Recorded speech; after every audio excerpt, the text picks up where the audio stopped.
Hey guys, today I'm going to be talking about something particularly geeky in the world of Linux. And when I say particularly geeky, I mean even for my standards. So be warned.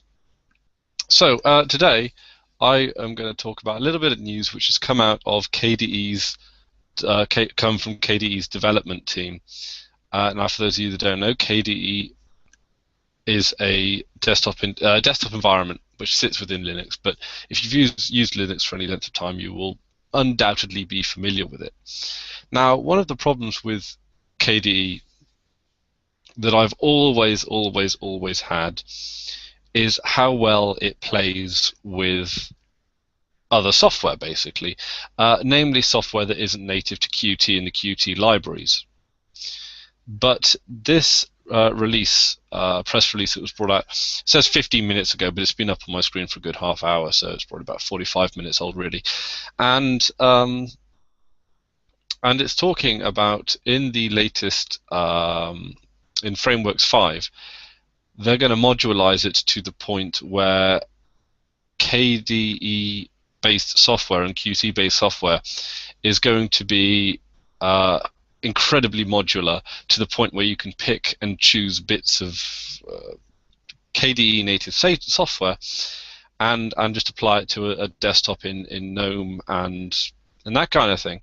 And like I said, this is a bit of a weird thing to make a video on because it's such a nerdy and niche topic, but it's something that I'm actually quite enthusiastic about. And I'm enthusiastic about it because you only get this kind of development process and this development news even in the open source community. Because if you think about it, if KDE was manufactured, or if it was developed by a software company, and that company's objective, as it is with all companies, is to make money, there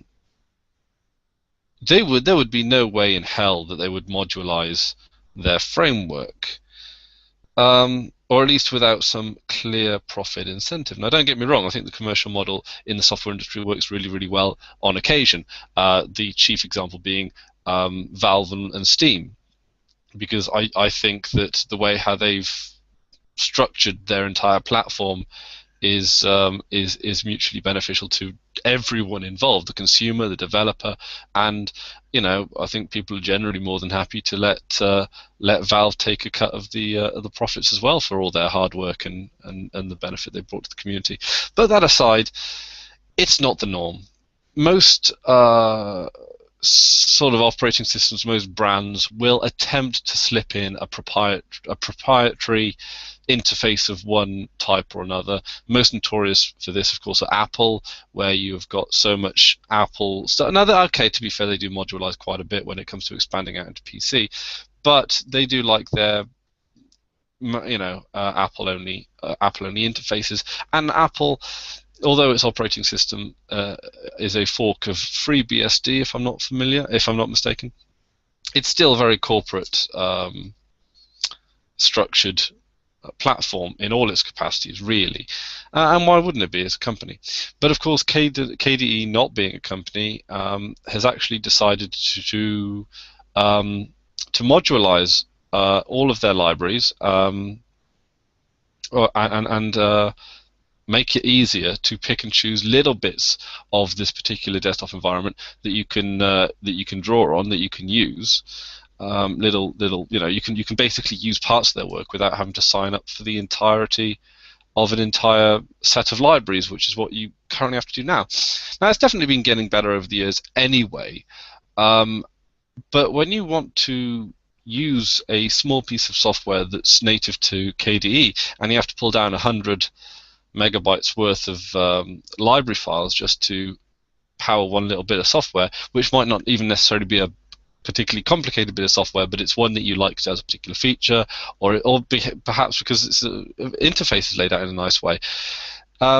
Yeah, definitely a step in the right direction. And the thing is, the reason why I consider this to be not necessarily big news, but good news, is because it shows the direction in which Linux and open source is moving in, and it's a good direction.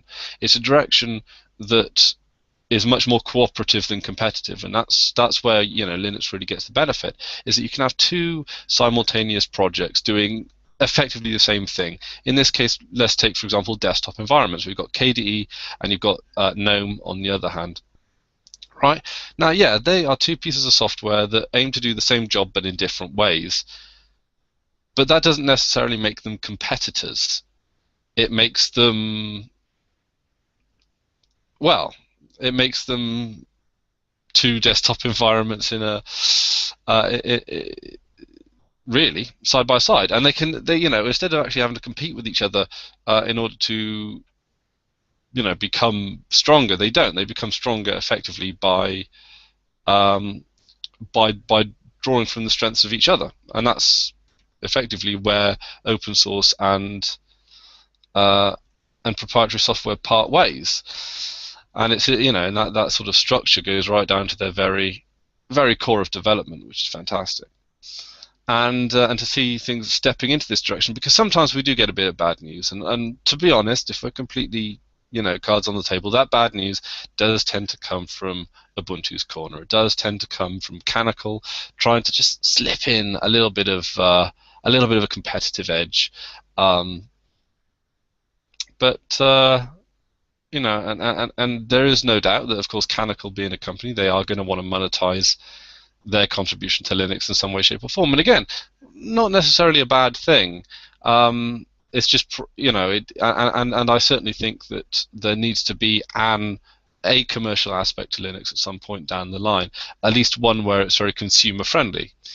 And I like, you know, whether or not it's buying software, buying games. Steam, for example, bringing Steam to Linux is one of the best things that's happened to Linux in a long time, because it means that you know, we do have a commercial choice, and people will choose to take it if it's worth the money. And let's face it, with some of the games on Steam going as low as £1, you can hardly argue that that you're getting shafted on price.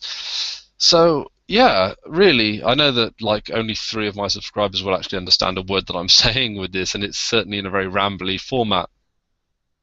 But to those of you that do get what I'm saying, yeah, good news from QT. Because I got to admit, you know, like, I am not a KDE user.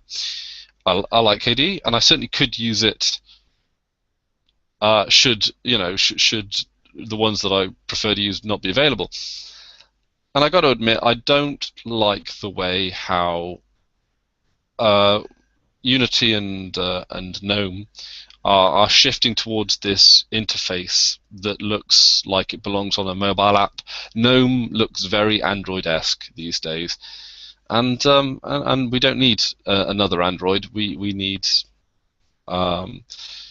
you know, GNOME. Basically, GNOME served a very great purpose, but that being said, of course, when there's a will, there's a way, and Cinnamon was released, which is what I'm currently running on now, which is this very desktop.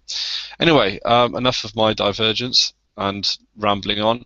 Like I say, yeah, much more modular KDE framework, which will be released in a couple of months now, isn't it? 6 months. They want to get a beta for April. Yeah, beta planned for April, available June. So that will be probably in about a year's time. It will be in the Ubuntu repos, I suspect. So yeah, that's just a bit of Linux news for the day. I intend to come back with another video today, because this is just one for me rambling on about KDE and Linux and stuff, and it's just a bit of news that I wanted to share with any of you guys in case you haven't heard it already. So that's about it from me today, until I will see you later on possibly. And yeah, until next time, I've been Chris Ware, and you've been awesome. Take care now.